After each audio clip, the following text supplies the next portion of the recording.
Assalamu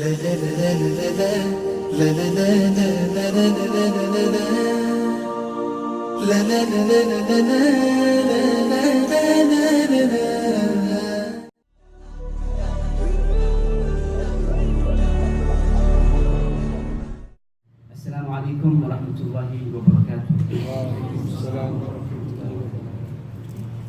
As humans, we all face and experience many emotions.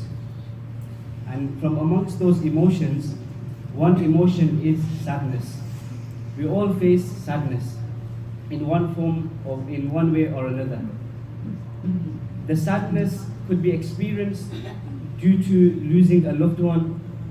The sadness could be experienced due to not succeeding in a task that we wanted to succeed in. The sadness could be experienced due to something not going our way. But no matter how sad we feel, as believers, because we believe in Allah, we know we have Allah. So our strength is Allah the Almighty. We have that connection with Allah the Almighty that keeps us strong. And that faith in Allah the Almighty is something that is very important, because no matter how sad we feel, whatever experience we go through that makes us feel sad, we know we have Allah on our side. We know that Allah the Almighty has predestined everything. We know that Allah the Almighty is making us go through things as a test, as a way to make our sins get forgiven, as a way to raise our ranks. But when we go further, we've got some individuals that they feel so sad that their belief in Allah the Almighty, their faith in Allah the Almighty, their connection with Allah the Almighty is weak. So when they feel sad, they become so sad that it leads to depression. And they have no hope left in life. Now what is the solution to this? The solution to this is, as Allah the Almighty mentions in the Qur'an, أَلَا بِذِكْرِ اللَّهِ تَطْمَئِنُّ الْقُلُوبِ, that in the remembrance of Allah the Almighty does the heart feel peace and contentment. Because what happens when a person feels sad is that his heart is not at peace, his heart is not content. So Allah the Almighty is giving us a solution that when you become really sad and it leads you to depression, then your heart needs peace, your heart needs contentment. So for that, you need to remember Allah the Almighty excessively. And that is why we have gatherings such as these gatherings, where we remember Allah the Almighty excessively to build that connection with Allah the Almighty, so that when we leave this gathering or such gatherings and we are struck by a calamity, Allah forbid, or we face a distressful situation where we become saddened, then we know we have Allah, we know we have that faith, and to build that faith and connection with Allah, we have to remember Him excessively, whether it's through these communal gatherings where we sit together and we remember Allah, or whether it's individually at home or when we are on our own, we remember Allah excessively.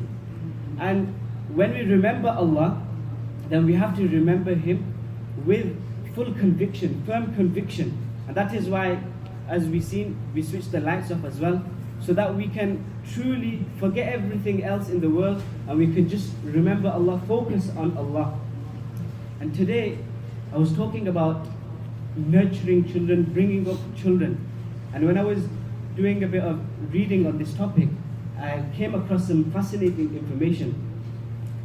And it was stated in whatever I was reading that a child, the initial years of a child are crucial. Why?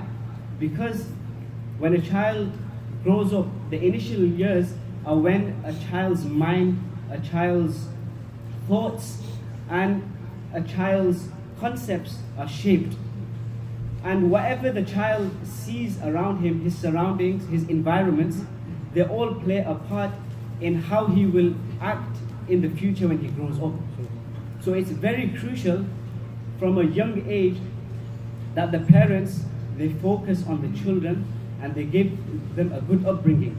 Now, one thing with regards to remembrance of Allah that was reading upon, especially with regards to children, was that when a child is scared, and the parents are around a child, what happens is the parent, whether it's the mother or the father, will say to the child, don't get scared, mommy's here, father's here, you've got us here, so don't get scared. And obviously the parents are within their rights to say that, to give the child a sense of security and to make the child feel at ease.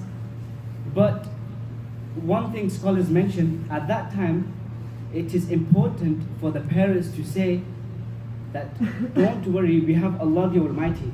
So advise the child that you have Allah the Almighty. From a young age, we need to leave an imprint on the child's heart and on the child's brain that you have Allah the Almighty. Why?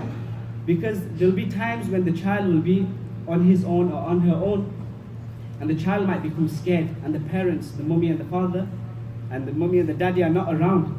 So then the child will become extremely scared, and the child won't be able to think that who can the child resort to. But when you leave this imprint on the child's heart and on the child's mind that you have Allah the Almighty, so when the child is on his own and he becomes scared or he is faced by a distressful situation, then the child immediately or automatically refers to Allah, that I have Allah the Almighty and Allah the Almighty will protect me.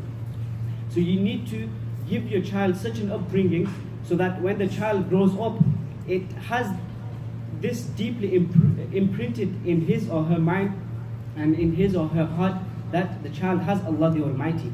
And it is very credible to see that, alhamdulillah, we've got many youngsters, many children in this gathering as well, and all the parents that have brought them and encouraged them to come, they deserve credit, because obviously this is a pathway to leave this imprint in their hearts and in their minds that they have Allah the Almighty no matter what happens in their lives.